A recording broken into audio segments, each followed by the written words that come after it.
secara kalkulasi nalarnya mereka itu sangat berharap agar kasus ini berhenti. Dengan cara apa? Dengan cara semua tersangka itu minta maaf.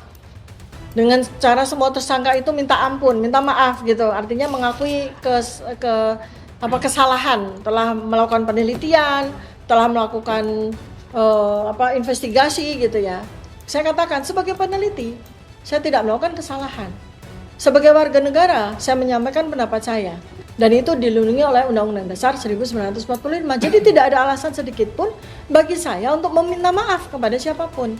RHS itu udah menyampaikan di mana-mana bahwa dia mau merevisi buku ini. Dia bilang 3 bulan dia sudah merevisi, ya kan? Padahal tanggal 18 Februari dia menjadi saksi ahli dengan menggunakan isi buku ini. Dan mengungkap buku ini. Isi buku ini dia pakai untuk menjadi dia saksi ahli. Dia mengajukan awal Maret. Di Solo. Berarti dari 18 Maret itu cuma 12 hari. Bagaimana dia mengatakan bahwa dia menemukan fakta-fakta baru 3 bulan sebelumnya. Mantan teman saya yang bernama inisial RHS ini ya, saya juga perlu sampaikan dan perlu betul-betul disclaimer maupun klarifikasi ya terkait dengan soal keilmuan ya. Jadi saya, Mas Roy ini termasuk orang yang ya secara terus terang saya katakan tertipu begitu ya, tertipu begitu. Karena yang bersangkutan ini menyatakan diri sebagai dokter lulusan Yamaguchi, bahkan menyertakan ya gelar lengkap ya itu di KTP, yang dimana KTP itu kami juga punya fotokopinya karena kami membuat surat kuasa ya, surat kuasa hukum kepada para pihak itu pada waktu awal kasus laporan polisi ini bergulir. Kami bertiga itu punya tim pembela namanya PPK, tim pembela penegak keadilan. Itu prinsipalnya atau kliennya itu kami bertiga, RRT ya. Nah, sehingga kami juga menyertakan KTP kami kepada para kuasa hukum. Dan di situ jelas tertera nama tersebut ya, itu beserta dengan gelar depan dan belakang. Anda tahu ya, gelar doktor maupun gelar master yang diakui itu didapatkan di salah satu universitas di Jepang gitu ya. Jadi kami ini tertipu oleh seorang penipu, tetapi penipu ini berilmu. Ini yang tidak boleh juga dihilangkan teman-teman ya. Jadi yang bersangkutan bersama dengan kami itu melakukan penelitian sampai kemudian akhirnya menghasilkan buku Jokowi's White Paper ini, secara keilmuan ini valid ya. Ini valid secara keilmuan. Siapa yang menyatakan valid? Bukan kami, tapi peer reviewer. Para review ya, yang mana orang-orang tersebut adalah orang-orang yang betul-betul pakar di bidangnya. Dari 2 orang yang kami bisa sebutkan, yaitu satu Profesor Tono Saksono dan yang kedua adalah Dr. Ridho Rahmadi, yang bahkan ya karena mereka menilai apa yang dilakukan oleh kami bertiga ini betul-betul valid, maka mereka pun bersedia untuk menjadi saksi ahli bagi kami bertiga. Selain hadir di gelar perkara khusus ya, juga hadir mewakili kami di dalam pemeriksaan sebagai saksi ahli yang meringankan ya.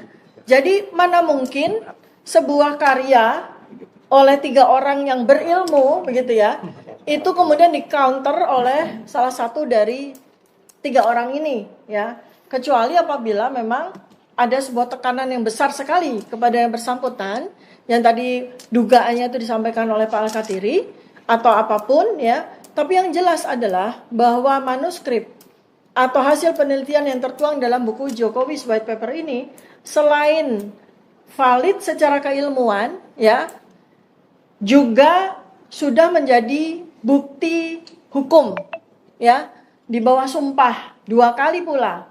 Karena yang bersangkutan RHS ini melakukan sumpah 2 kali. Pertama adalah ketika menjadi saksi, kami bersama-sama sebagai terlapor di situ. Ya, yang bersangkutan itu menggunakan 11 bab yang dia tulis di buku ini sebagai BAP, dan BAP-nya itu di bawah sumpah. Kedua adalah ketika yang bersangkutan menjadi saksi ahli pada sidang citizen lawsuit di Solo ya. Artinya bersangkutan ini sudah melakukan sumpah 2 kali. Jadi artinya secara hukum yang bersangkutan dengan alasan apapun tidak bisa lagi mencabut apa yang ditulis pada buku Jokowi's White Paper ini ya.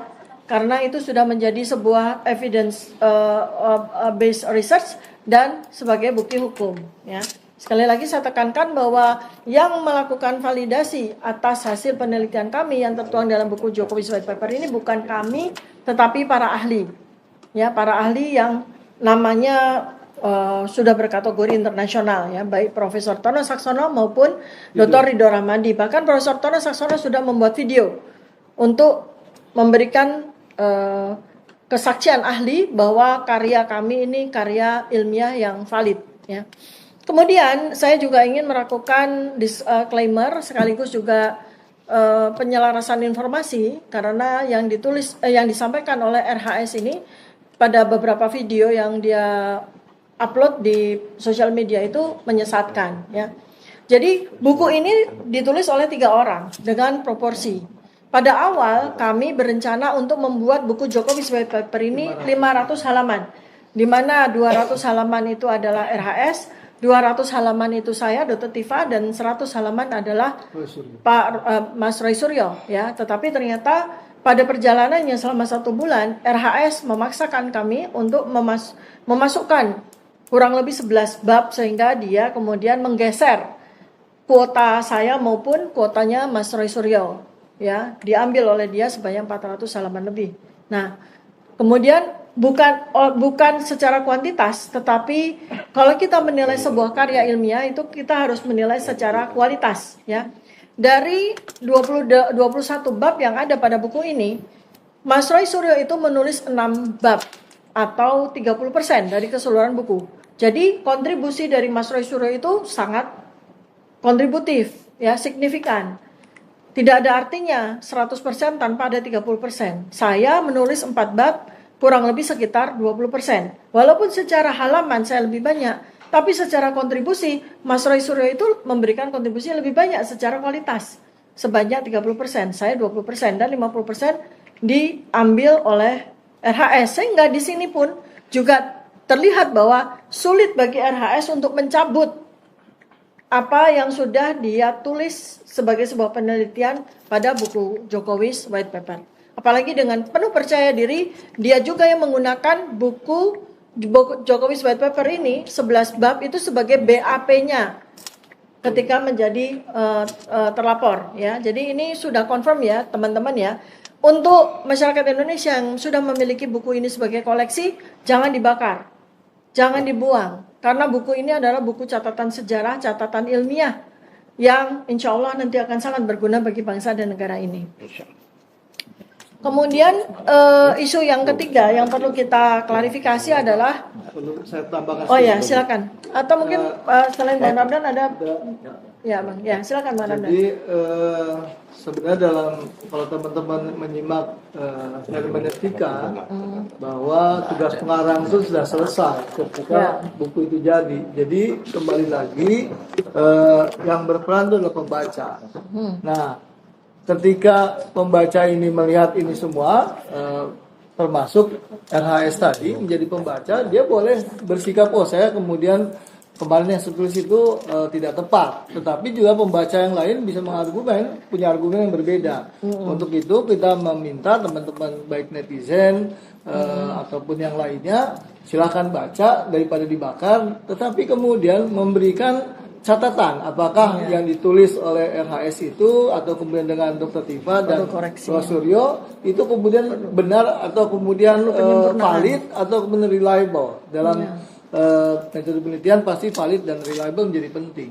Tetapi ada catatan, Dok, bahwa dalam researcher seorang peneliti itu kita harus lihat ada yang namanya di mana-mana, saya nggak menyebutnya oknum, tapi ada yang namanya bad researcher maupun good researcher, atau kemudian yang tengahnya itu komsi-komsa. Seorang good researcher itu pasti mengedepankan yang namanya truth seeker, mencari kebenaran, mencari fakta, dan kemudian mengkonstruksikan sebuah kebenaran. Tetapi di sana muncul yang namanya tanggung jawab sosial dan moral untuk menyatakan ini benar menurut saya sebagai peneliti. Dan terakhir non-partisan. Ketika misalkan menjadi akhirnya tujuannya bukan truth seeker, tetapi pada pragmatisme, misalkan tadi uang atau bentuk apapun, ya kembali lagi itu tidak punya yang namanya atribut sebagai good researcher, tetapi menjadi bad researcher. Nah, tapi pada poin akhirnya adalah kembalikan kepada netizen, periksa kembali yang disampaikan ini adalah sudah selesai tugasnya Pak RHS, kemudian Dr. Tifa maupun satu lagi adalah Pak Roy Suryo. Sehingga kembalikan pada pembacalah menjadi raja untuk menilai betul atau tidak, valid atau tidak, reliable atau tidak terkait dengan buku ini. Ya, baik. Akan dikit. Ya, mau ditambahkan soal ini? Dikit, ya. Ya, silakan, Pak. Begini, RHS, RHS aja deh. rahasia. RHS, ya, Iya. Bapak Oke. bicara aja. RHS itu udah menyampaikan di mana-mana bahwa dia mau merevisi bukunya Buku ini. ini. Dia bilang 3 bulan dia sudah merevisi, ya kan? Padahal tanggal 18 Februari dia menjadi Saksi ahli dengan menggunakan isi buku ahli. ini. Dan mengungkap buku ini. Isi buku ini dia pakai untuk menjadi Dia saksi ahli mengajukan awal di Maret. Solo. Berarti dari 18 2 Maret itu cuma 12 hari. Bagaimana dia mengatakan bahwa dia menemukan fakta-fakta baru 3 bulan sebelumnya. Ya kan? Apalagi itu disampaikan di pengadilan dengan sumpah.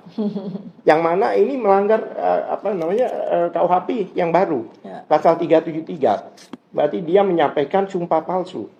Nah, ini berbahaya buat dia gitu loh. Ya. Bagaimana dia 11 hari sebelumnya itu dia nyampaikan dengan PD-nya, dia bilang sudah direvisi 3 bulan sebelumnya. Nah, ini ada kebohongan-kebohongan ini. Ya. Jadi ada banyak palsunya di situ. Ya. Ijazah palsu, surat kematian palsu, kemudian apa Peneliti palsu. Iya, jadi Gelar palsu, jadi banyak kepalsu. sumpah palsu. Ya.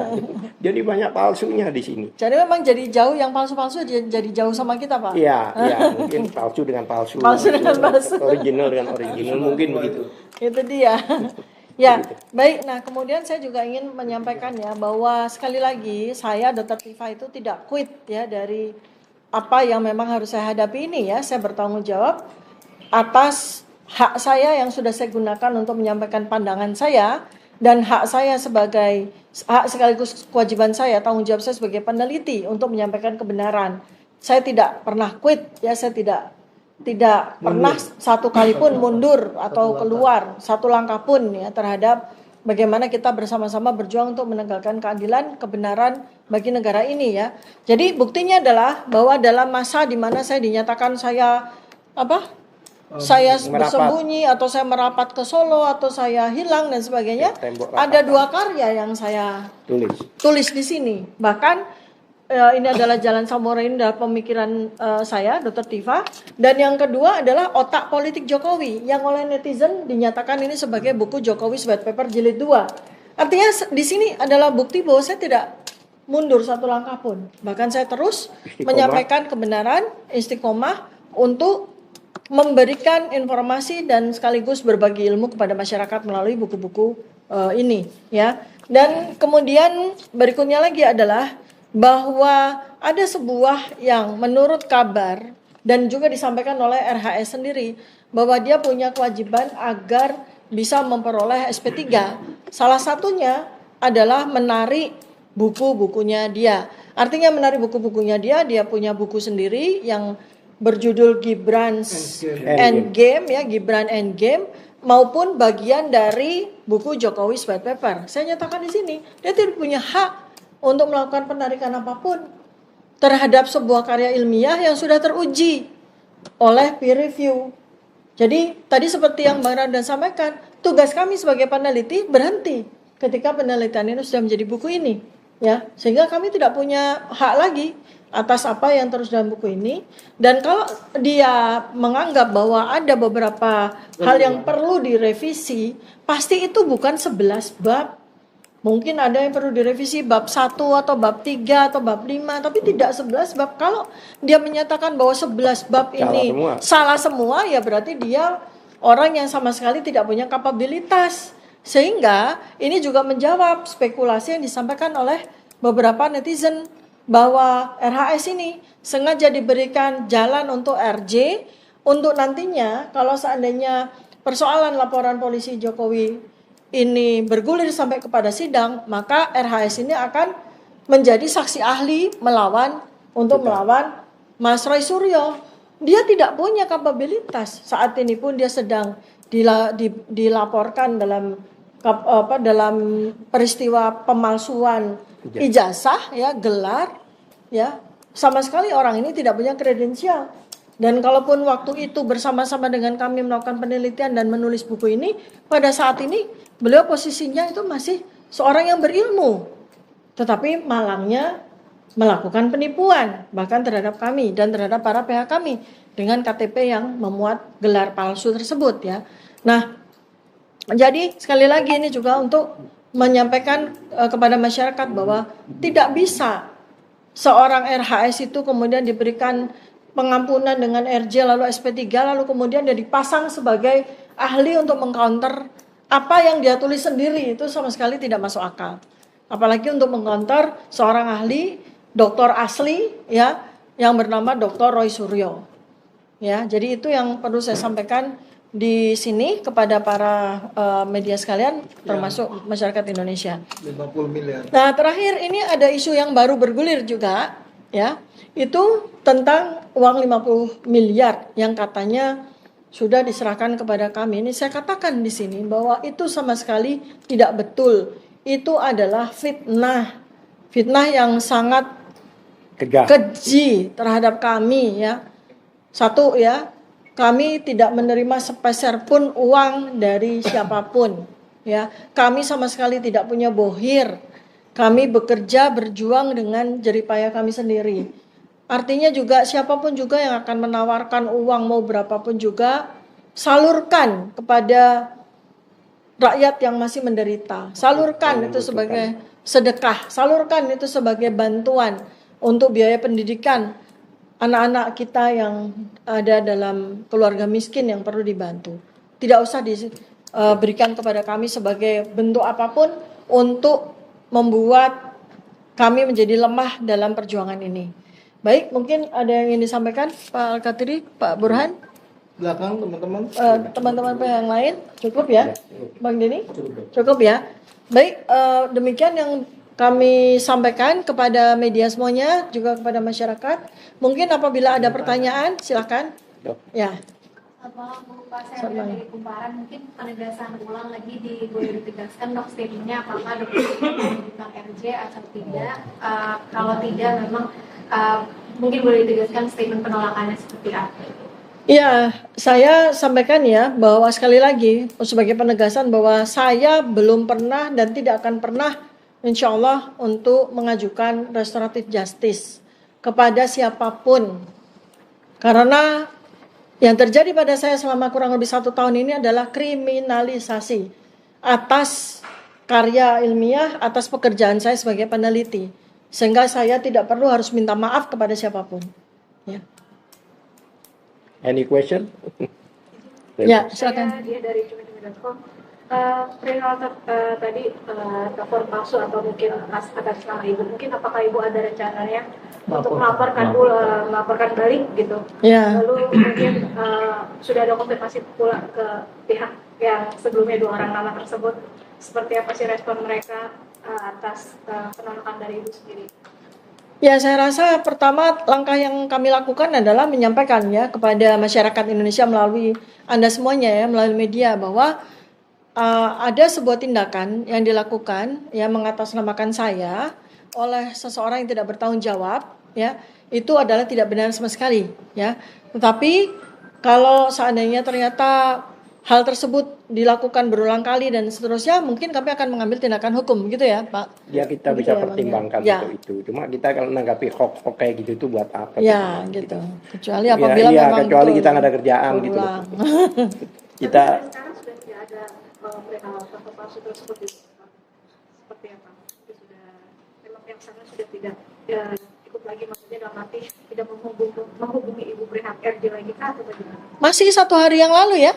2 hari yang Dua hari yang lalu. Senin, kemudian kemarin juga ada 1 hari yang lalu masih Iya. masih melalui Dengan- PH kami ya. Dengan dikatakan bahwa Dokter Tifa mengirim, ya itu tadi WA Ya. ada di screenshot dikirim ke kami, ada fotonya Pak, ya kan? Yang menarik itu tadi nama saya salah ejaannya gitu loh. Jadi mungkin yang kalkulasi secara ini ya, secara kalkulasi nalarnya mereka itu mereka itu sangat berharap agar kasus ini berhenti. Dengan cara apa? Dengan cara semua tersangka itu minta maaf. Dengan cara semua tersangka itu minta ampun, minta maaf gitu. Artinya mengakui kesalahan, telah melakukan penelitian, telah melakukan investigasi gitu ya. Saya katakan sebagai peneliti, saya tidak melakukan kesalahan. Sebagai warga negara, saya menyampaikan pendapat saya. Dan itu dilindungi oleh Undang-Undang Dasar 1945. Jadi tidak ada alasan sedikit pun bagi saya untuk meminta maaf kepada siapapun atas pekerjaan saya sebagai peneliti. Ya, mungkin ada lagi? Itu bagian dari tanggung jawab moral dan tanggung jawab sosial dari seorang researcher itu sendiri. Betul. Ada lagi? Jadi tanggapannya lagi, mohon maaf. Ini kan dari desas-desus atau isu yang beredar. Apakah benar ada konon katanya ada keterlibatan dari AHY yang bisa disebut dan donatur gitu dalam kasus ini, seperti apa sih Bu? Oh, no comment-nya, itu bukan urusan saya dan sama sekali tidak ada kaitannya dengan saya ya secara pribadi. Silakan, mungkin ada lagi? Sudah cukup?